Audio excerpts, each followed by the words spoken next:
Welcome to the 2025 AFC East preview here on the Locked On Network. This is the 2025 Locked On NFL season preview, only on the Locked On Podcast Network.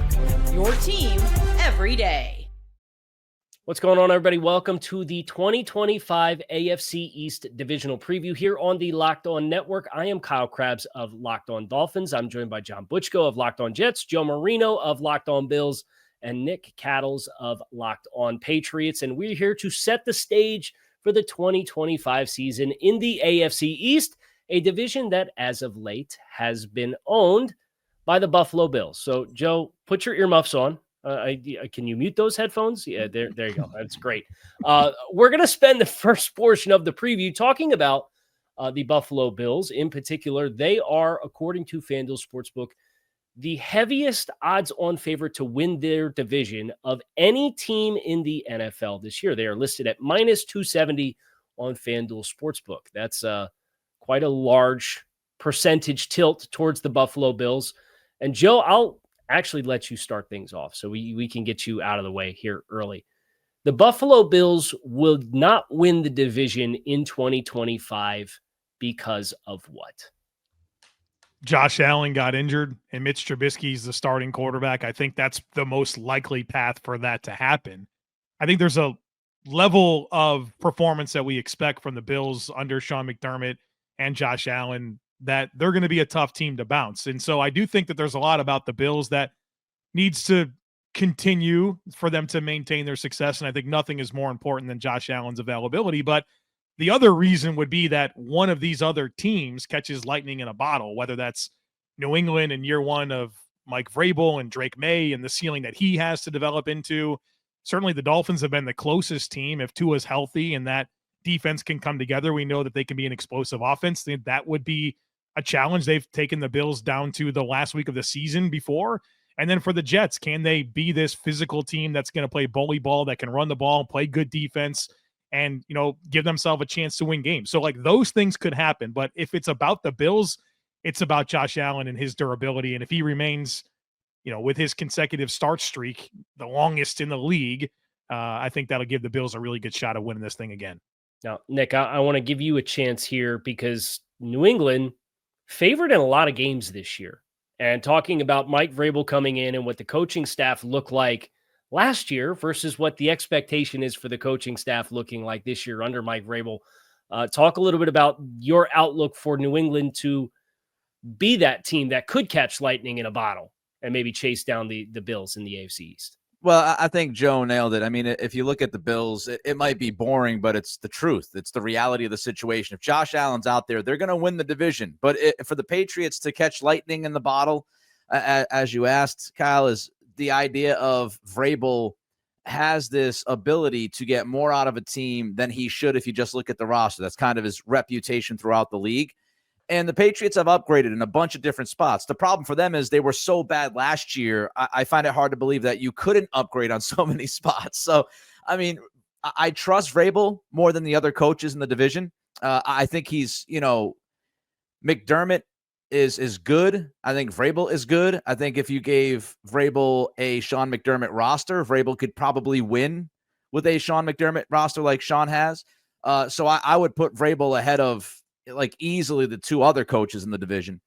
And I would also say, Kyle, this defense is really going to be the reason why this team would make a jump. Offensively, I still think they'll probably be the middle of the pack at best. But their defense, if they get Christian Gonzalez back for week one with Carlton Davis added, and the defensive line that's versatile and pretty talented, I think that's how they would find their path, is that they're a very tough defense, very physical and violent defense. Vrabel does enough with the details, wins some close games.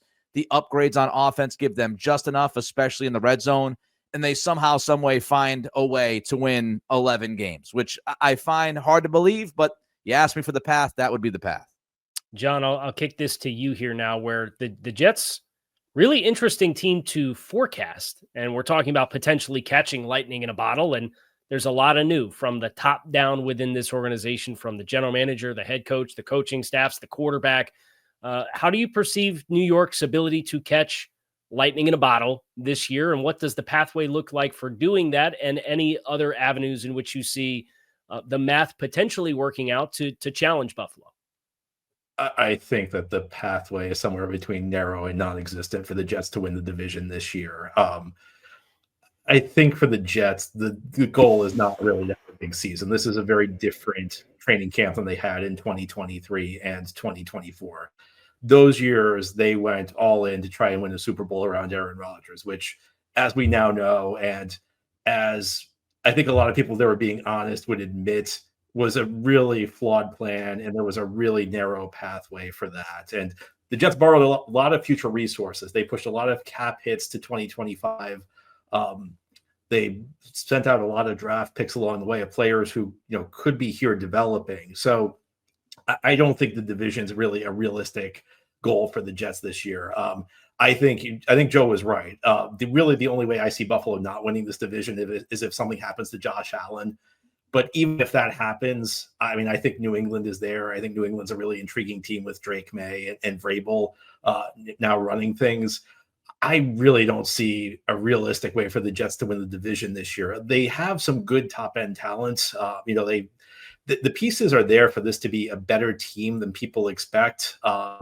This is not the Jets of 2019 with Adam Gase. This is not the Jets of 2017 with Todd Bowles. Those were teams that really, outside of Jamal Adams, had no talent at all. There are some good pieces here to build around in the future. And if Aaron Glenn proves to be the right coach, this could get turned around sooner rather than later. But I don't think this is a 2025 thing. The day the Jets traded for Aaron Rodgers, I think most people who were being realistic saw that they were borrowing future resources.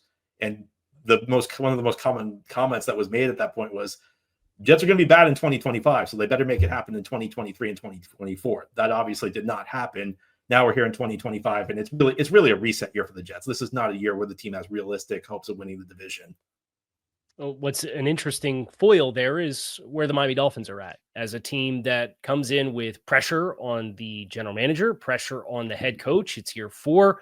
This team went to the playoffs twice in the first 2 seasons under Mike McDaniel and Chris Grier. Of course, Chris Grier preceded Mike McDaniel with the Brian Flores era, and a reset that goes back to 2019 was kind of that year that, John, you're talking about with the Jets. That was kind of that year in 2019 for Miami, and it strung together winning seasons. But this long-standing playoff drought has kind of seeped into what everybody's looking for from the Dolphins this year, and they are a team that has notable talent between Tyreek Hill as a potential bounce-back candidate and Jalen Waddle is a group that went for over 3,000 combined receiving yards in 2022 when McDaniel first got here. But some of the bets that this team placed last year really faltered, and it led to them being very handcuffed on offense. And then you throw in the Tua Tagovailoa missing 6 games on top of that, and it was just too big of a hill to climb. So for Miami, where you have these 2 other teams in the division where you're in foundational years, where you might be able to catch lightning in a bottle, the Dolphins are trying to push different buttons to kind of recapture what worked within their offense in previous years. And the biggest challenge that the Dolphins have for challenging Buffalo is health. And the second is the Bills kick their rear end every time they play them, and they have for 13 of the last 14 times these 2 football teams have played, Buffalo has won. It's been a riddle that they have just not been able to solve. So as you forecast how the Bills would not win the East from Miami's perspective and side of things, you have to try to assume that the personnel moves that they have made, and we'll talk about where each one of these teams is improved, but they tried to get better and more physical in the trenches to try to match and play more complementary football. And then there's also the dynamic of health, which is to some degree uncontrollable. And you would probably need some fortunes in the way of the Buffalo Bills, as we just talked about with Josh Allen and what he means to that football team. So the Bills very rightfully in a very secure place as far as the betting odds atop the AFC East. But each one of these teams has some needle moving talent. And we're going to talk about that next here on the program. Make sure everybody sticks with us. This episode is brought to you by our friends over there at Prize Picks, the daily fantasy platform that lets you turn your football predictions into real rewards. Preseason is already heating up and college football is not far behind. Whether you've got your eye on big-name quarterbacks or even breakout running backs this season, Prize Picks makes it easy to get in on the game. Plus, they offer weekly flyer options already for week 1, where Dak Prescott's max discount for kickoff against the Eagles is more than 0.5 passing yards. Take advantage of that inside of the Prize Picks app today. Download the Prize Picks app today and use code LOCKEDON NFL to get $50 in lineups after you play your first $5 lineup. That's code LOCKEDON NFL for $50 in lineups after your first $5 play. Prize Picks, run your game. One of the cool things that we did as a network over the summer was everybody voted, and we came up with a top 100 list. And I know everybody on the panel, we talked in the pre-show a little bit, had some thoughts, feelings, emotions about how that outcome played out as far as teams being well represented or potentially not well represented. So, Nick, I want to start with you because New England had one player that was voted on the top 100, and it was a player who has an extremely bright future in Christian Gonzalez. Talk to us a little bit about Gonzalez and his outlook for year 3 for him as a player, and then any players that maybe didn't make the list that you feel like could be challenging for when this exercise is repeated again next year. All right, so looking at Gonzalez, first of all, he's going to be healthy. He hurt his hamstring going back a couple weeks ago, has not practiced since then. The Patriots told the media that he would be ready by week 1. It sounds like they're confident, they're optimistic, but we'll see. He's got to be out there. I think he is one of the best young corners in football. The biggest beef I had with the top 100 regarding the Patriots was I would have had Gonzalez ahead of Sauce Gardner. I know some people think that's sacrilegious, but Gardner wasn't good last year. And Gonzalez plays a lot more man coverage than Gardner does. I mean, Gonzalez has been put on an island against some of the very best receivers in football and has consistently, if not shut them down completely, he has limited them. I mean, we're talking about the Tyreek Hills, the A.J. Browns. It's a list of top guys. So Gonzalez is truly special. I think he could end up being a top 3 corner in football this year if he's healthy. The other guy I would say, if you're looking at possibly making the list, of course, people would say Drake May, but the first name I would go to is actually Christian Barmore.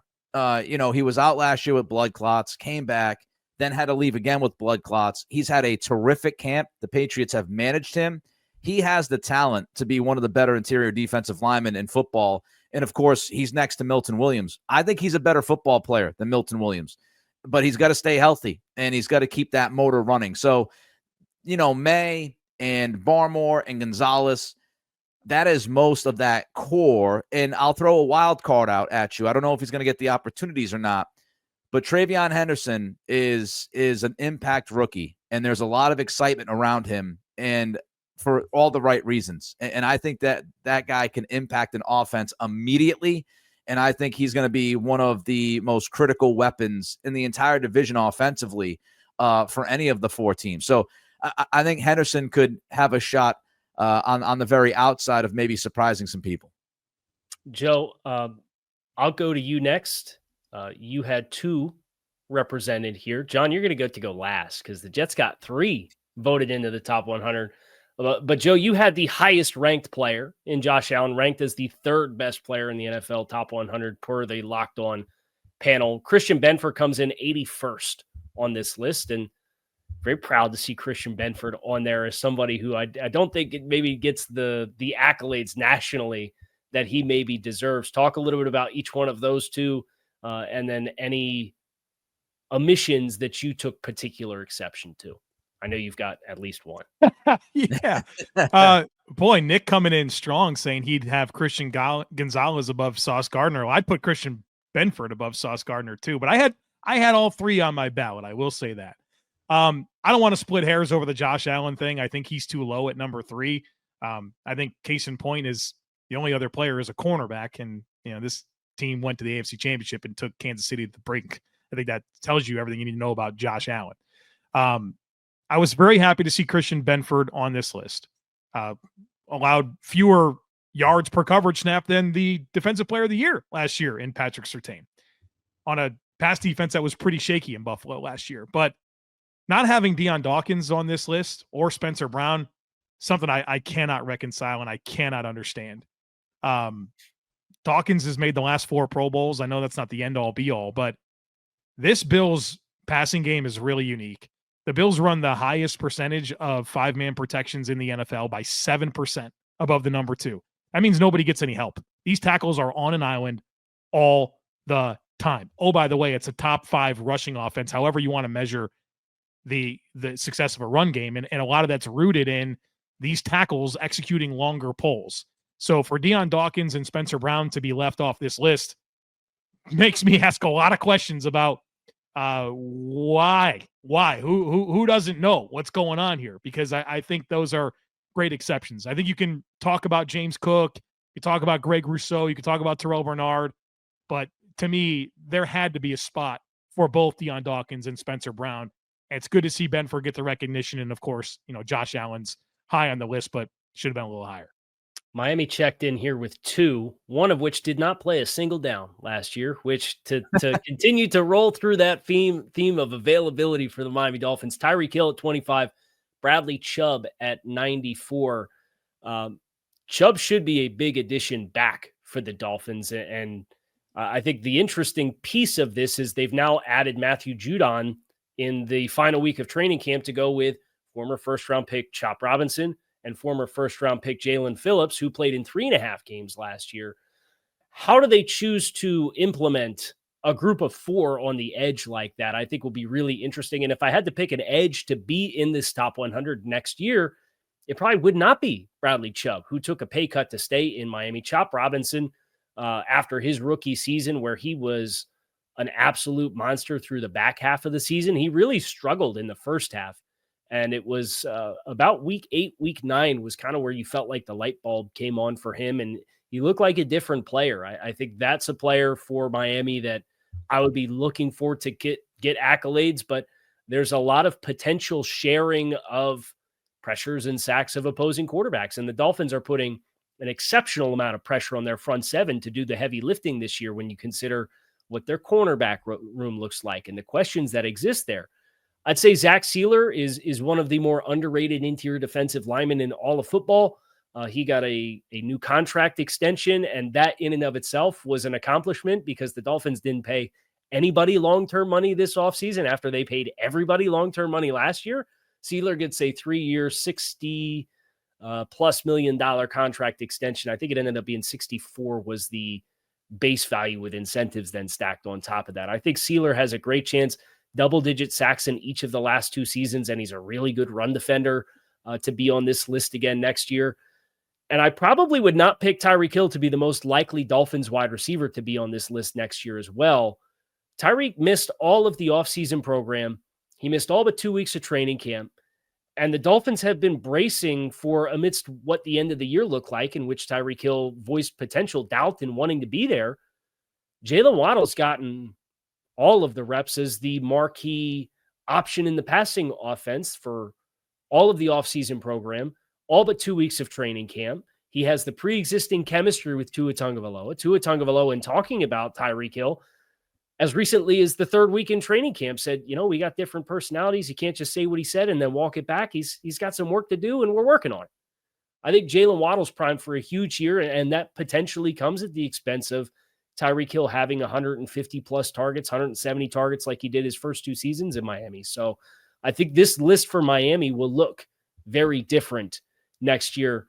John, feel pretty good about the stability of your guys in the top 100. You have 3. Sauce Gardner, 28, Quinnen Williams at 62, and then Garrett Wilson at 79. 2 of those 3 getting big long-term contract extensions from the Jets this offseason.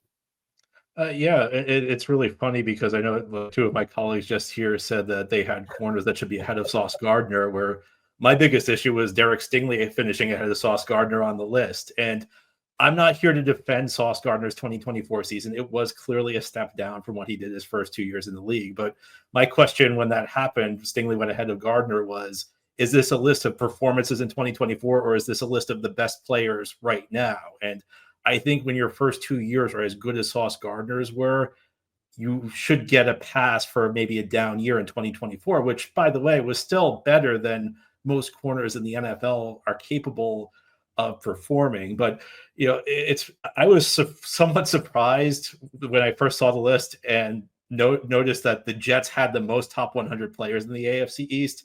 But it's actually not a huge shock when you think about the job the previous GM Joe Douglas did, because Douglas was pretty good at bringing in impact talent in the top with his top 50 draft selections.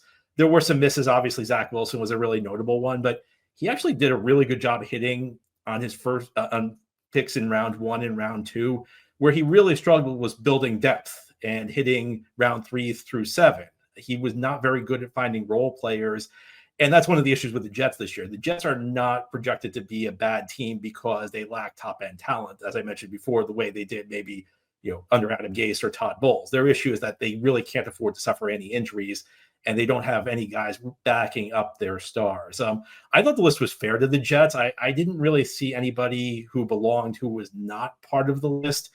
The guy I have my eye on for this year is Quincy Williams, who is the brother of Quinnen Williams, who appeared on the list. He's a linebacker, a real success story for the Jets. The Jets actually claimed him off waivers from Jacksonville in 2021 and spent a couple of years as like an okay starter, then really broke out in 2023 and was named a first team All-Pro.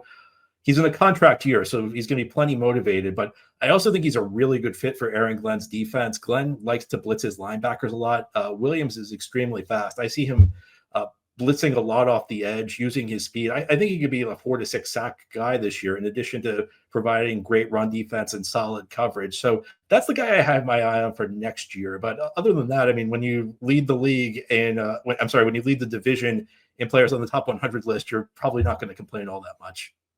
Well, there's great talent on each one of these teams, and each one of these teams has a different outlook, as we've discussed already. But we're going to talk about where each one of these teams got better next here on this AFC East 2025 preview. Make sure you guys stick with us.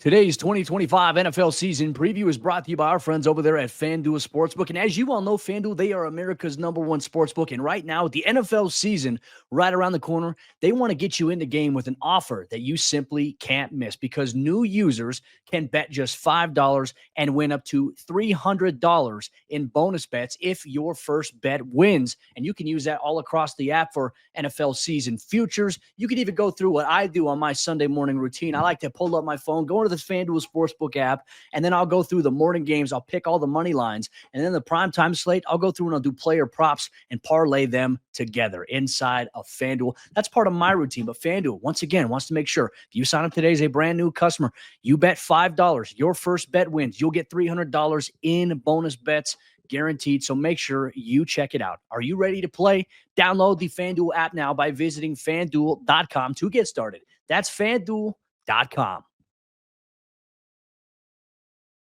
John, I know you just did a great job kind of wrapping up your top 100, but I do want to start with you here in segment 3. I gave Nick and Joe the opportunity to start with our first 2 segments. So we're looking at where these teams are most improved from last year. And I think with all of the new that exists with the Jets, it makes for a really interesting conversation. So in your eyes, amidst the new, where are the Jets the most improved from 2024? This can be fleeting with the New York Jets, but the biggest improvement is not at a position. It's not on this side of the ball, that side of the ball. It's in organizational stability. The Jets have not been a stable franchise the last couple of years. They geared everything around a short 2-year window with a 40-year-old quarterback. They spent time essentially treating Aaron Rodgers like he was an NBA star. It was like Rodgers had control over personnel decisions. They brought in a bunch of the receivers he wanted. They brought in Alan Lazard in 2023 along with Randall Cobb. Last year, they made a trade for Devontae Adams at a point where they were 2-4. And then Woody Johnson took over. Woody Johnson fired the head coach 5 games into the season. And Robert Saleh had a lot of issues. Robert Saleh did not have a great case for keeping his job, but to make that change 5 games into the season pretty much finished off any chance the Jets had of being successful in 2024, because Jeff Ulbrich was elevated to head coach. Ulbrich was also the defensive coordinator. He was trying to wear 2 hats at the same time. And in fairness to Ulbrich, he kind of he kind of needed to, because Saleh also brought a lot to the defensive side of the ball. So they already lost Saleh on defense. They couldn't really afford to lose Ulbrich, but Ulbrich was just stretched too thin. And Ulbrich also didn't really have a chance to think through how he would handle the head coaching job. He did not ask to be the head coach of the team. He did not ask to be promoted. Even basic things like how do you handle certain game situations? If Ulbrich had been hired in the offseason, he would have had a chance to think through these are how I'm going to use my timeouts, things along those lines. So with Aaron Glenn here, the coaching, there's at least like a distinct head coach and a distinct defensive coordinator. And I think organization wide, it's not all about one player anymore. It's about, at least for now, trying to build things the right way. With the Jets, this can be very fleeting. The Jets have a tendency of starting out with good intentions with a new head coach and GM, and then things change 2 years along the line when things, maybe aren't going according to plan. But right now, at least, it feels like the Jets are operating like a normal NFL franchise, and that's a big change from where we were a year ago. Nick, same question to you. Where is this team most improved from 2024? I mean, where do I start? They were so bad last year. Only one way to go. It was up. You could look at the head coach, just listening to John, some of the stuff with Saleh and how that all kind of fell apart. I don't think Gerard Mayo did one thing as a head coach that was good. I honestly don't think he did anything I can't tell you one thing he did that left a lasting impression, improved the football team. He was not good with timeout usage, end of halves, end of games, situational football, fourth down decisions, when to go, when not to go. He was not good with the media. He was not good holding the team accountable. So obviously Mike Vrabel is a massive upgrade over Gerard Mayo. And that's more to do with Mayo than it does with Vrabel, because I think almost anybody would have been an upgrade over Mayo with how bad he was last year. On the field, just a ton of turnover. I mean, you look at what they did in the offseason, they have brought in so many guys via free agency and then the draft that they had. But you can look at Harold Landry and Kayvon Chason. Kayvon Chason arguably has had the best camp of any Patriot. He ended the year last year with the Raiders on a high note, former first-round pick of the Jaguars, talented guy, never got enough out of his talent. He's had a tremendous camp, and he's now been moved up to the first unit opposite of Landry. He's taken snaps from Keon White. So those two guys brought in upgrades. Carlton Davis is a big one if he can stay healthy. He usually misses a month of the season every year, but they had Jonathan Jones last year as their two. Davis is just a huge upgrade there, and to put him opposite of Gonzalez as the second outside corner, I think makes the defense tough if they're healthy, like I mentioned earlier. Stephon Diggs is no longer a one. Nobody thinks he's a number one receiver, but he's a number one on this team, and he's a number one versus what they've had in the past. So crazy that he's back as early as he is from ACL. Can't believe that. He was ready and out there performing fully in these drills the first day of training camp, 8 months or so after having the surgery, which is kind of nuts when you compare it to other guys like Brandon Ayuk. So he's going to help out. Mac Hollins, kind of a sneaky fourth kind of wide receiver, big frame guy for Drake May. And then you could look at Milton Williams and the offensive line. I mean, again, they had so much turnover. I think they had a really good draft with, Will Campbell taking over for Darian Lowe. I mentioned Henderson earlier. Kyle Williams, I think, is going to be a good receiver by the middle of the year or so. So they've just upgraded a bunch of different places, Kyle. Yeah, it really is incredible from the injury perspective. The Dolphins experienced that with James Daniels, who had an Achilles after week 4 and was cleared and out there for the start of training camp. And that's where I would start with Miami, where all of the conversation around not being physical enough as a football team, and where'd they invest all their marquee assets? Well, they gave James Daniels a 3-year contract in free agency to come in and play guard. I alluded to earlier some of the bets that they placed and how it really put training wheels on the offense.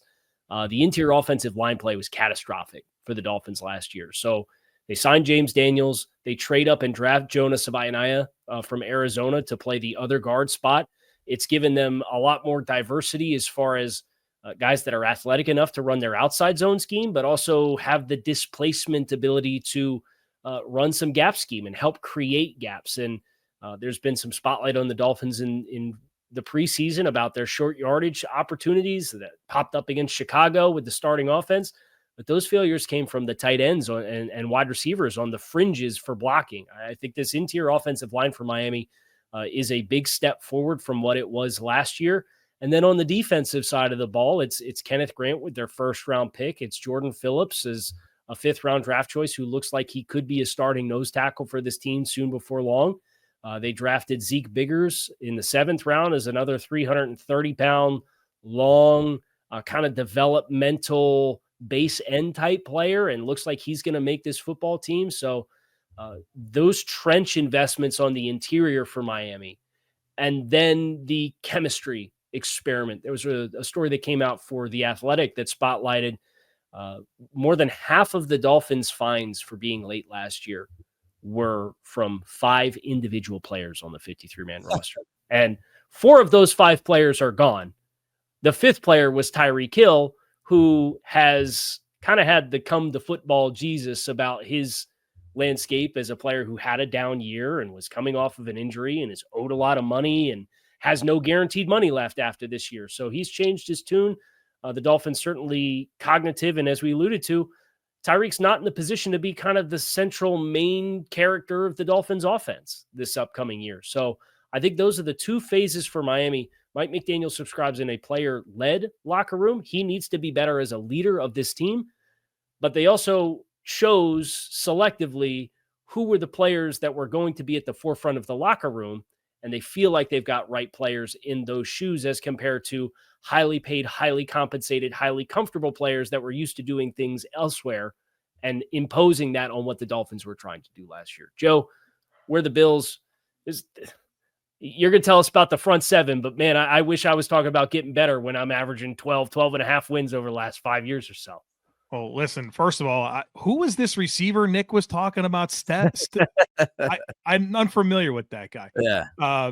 So interestingly enough, the Bills had a little bit more in the way of resources this offseason. They're pretty tight, right? They pushed the limits on cap space, but they were in a pretty good spot to be able to add. And they also had some additional draft capital courtesy of the Stephon Diggs trade to Houston. And so offensively, you're pretty much running it back. You added Josh Palmer at wide receiver, which I think is a big addition for the route running component that he adds to this Bills receiver core, something that I think was kind of missing with what they had last year. And that route running on the perimeter is going to matter a lot for this Bills offense and where they want to work the ball in the middle of the field, where Khalil Shakir and Dalton Kincaid will be some players they really want to feature there. So it's continuity on offense, which is exciting based on what the offense proved last year. And now you add another receiver that has route running ability. But what the Bills had to get done this offseason was help the defense. The Bills defense last year could not get off the field on third downs. They were 29th in third down defense. It's pretty surprising. You don't really expect that from a McDermott defense, but they transitioned quite a bit of personnel last year. They also had a first-year defensive coordinator in Bobby Babich. And so this offseason was designed towards helping that unit, where you add to your D-line, signing Joey Bosa, signing Larry Ogunjobi, signing Michael Hoyt, who I think is going to be a major X factor for this unit. And then you bring back Tre'Davious White at corner, but then you go to the draft and you use your first 5 picks on defensive players, a corner and then 3 defensive linemen in a row. It's pretty clear what Brandon Beane wanted to get done. And certainly he's been outspoken about that as he was challenged about, what's up with the receivers? Why didn't you do more? And he had the very famous rant on WGR saying, defense is the problem. We wasn't scoring points. The Bills scored the most touchdowns in a season that they ever have in the history of the organization last year. It's how can they get better on defense after that transitional year? And that's where the investments went. They got to be better on third down. If they can maintain their takeaway prowess, which it's 12 years in a row now, Sean McDermott has had a top 10 defense in takeaways. If that can continue and then get off the ball on third downs, I think that'll be the area that they need to improve, and that's certainly where the investments were. We are up against it last minute here. We're going to go quick around the horn. Joe, I'll start with you. 1 through 4 AFC East finished in 2025. Bills, Patriots, Dolphins, Jets. John. Bills, Patriots, Jets, Dolphins. Nick. Bills, Patriots, Dolphins, Jets. And I will drink my own Kool-Aid. I'll go Bills, Dolphins, Patriots, Jets. And that's going to do it for our 2025 division preview here in the AFC East. We hope you enjoy all of these divisional previews for the Locked On Network. We appreciate you for tuning in, checking this out, and make sure you stay plugged in all season long. It is your teams every day. We don't just say it, we live it on the Locked On Network.